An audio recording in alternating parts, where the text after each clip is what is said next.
மனப்பான்மை, ஆங்கிலத்துல சொல்ல போனா ஆட்டிடியூட். நாம் ஒரு காரியத்தை குறித்து கொண்டிருக்கிற பார்வை, ஒரு காரியத்தை எப்படி பாக்குறோம்ன்றது நம்மளை பொறுத்தது. நம்மள ஒருத்தருடைய லைஃப் ஸ்டோரியை சொல்ல சொன்னா அந்த லைஃப் ஸ்டோரியை எப்படி சொல்ல போறோம்ன்றது யாரை பொறுத்தது? நம்மளை பொறுத்தது. அதுல இருக்கிற பிரச்சனைகள் எல்லாம் எடுத்து வாழ்க்கை எவ்வளவு சோகமானது, எவ்வளவு கஷ்டமானதுன்னு சொல்ல முடியும்.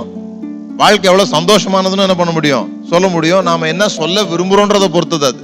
ஒரு சிலருக்கு 2 நீண்ட இரவுக்கு இடையில கொஞ்ச நேரம் வெளிச்சம் கிடைக்குது. ஒரு சிலருக்கு இருட்டுன்றது 2 வெளிச்சத்துக்கு இடையில நடக்கிற கொஞ்சம் சின்ன சம்பவம். இந்த பக்கமும் வெளிச்சம், இப்ப இன்னைக்கு காலைல ஃபுல்லா வெளிச்சம், அப்புறம் கொஞ்ச நேரம் இருட்டு, அப்புறம் நாளைக்கெல்லாம் வெளிச்சம். இது ஒரு சிலருடைய பார்வை. ஒரு சிலருக்கு நேத்து நைட் எல்லாம் இருட்டு, கொஞ்சம் போல வெளிச்சம், அப்புறம் நாளைக்கு இன்னைக்கு நைட்டு என்ன பண்ண போறது? வந்துட போகுது. இந்த கதையை நீங்க எப்படி சொல்ல போறீங்கன்றதுதான் முக்கியம். இதெல்லாம் நடந்துகிட்டே தான் இருக்கும். நைட்டு பகல்ன்றது என்ன பண்ணுது? வந்துகிட்டே இருக்குது. 2 நைட்டுக்கு இடையில ஒரு பகலை பார்க்க போறோமா, 2 பகலுக்கு இடையில ஒரு நைட்டை பார்க்க போறோமான்றது நம்முடைய பார்வையை பொறுத்து. உங்க வாழ்க்கையில சம்பவங்கள்லாம் எதுவும் நடக்கல.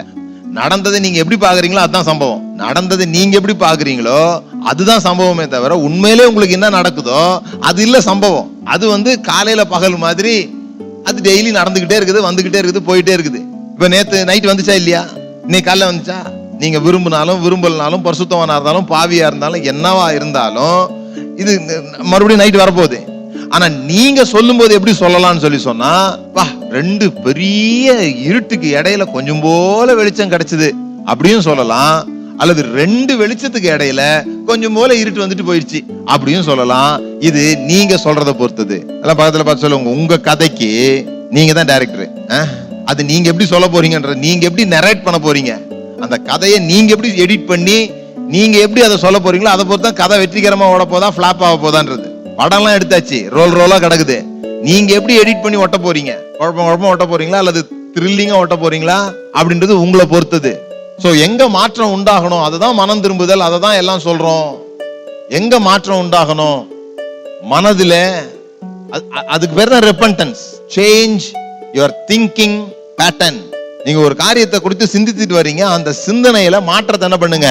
கொண்டு வாங்க. அப்படி கொண்டு வருவதன் மூலமாக தான் உங்க வாழ்க்கை என்ன பண்ண போகுது? மாறப்போகுது. நீங்க எப்படி இருக்கிறீங்கன்னா, நீங்க என்ன நினைச்சீங்களோ அப்படிதான் இருக்கிறீங்க. நீங்க இருக்கிற நிலைமை உங்களுக்கு பிடிக்கலன்னா எதை தெரியுமா மாத்தணும்? நினைவுகளை மாத்தணும், சிந்திக்கிறத மாத்தணும். நீங்க இப்ப இருக்கிற நிலைமை உங்களுக்கு பிடிச்சிருந்ததுன்னா இப்படியே சிந்திங்க. இப்ப இருக்கிற நிலைமை உங்களுக்கு பிடிக்கல அப்படின்னா நீங்க மாற்ற வேண்டியது உங்களுடைய சம்பளத்தை இல்ல, நீங்க மாற்ற வேண்டியது உங்களுடைய வேலையை இல்ல, சிந்திக்கிறத மாத்தணும்.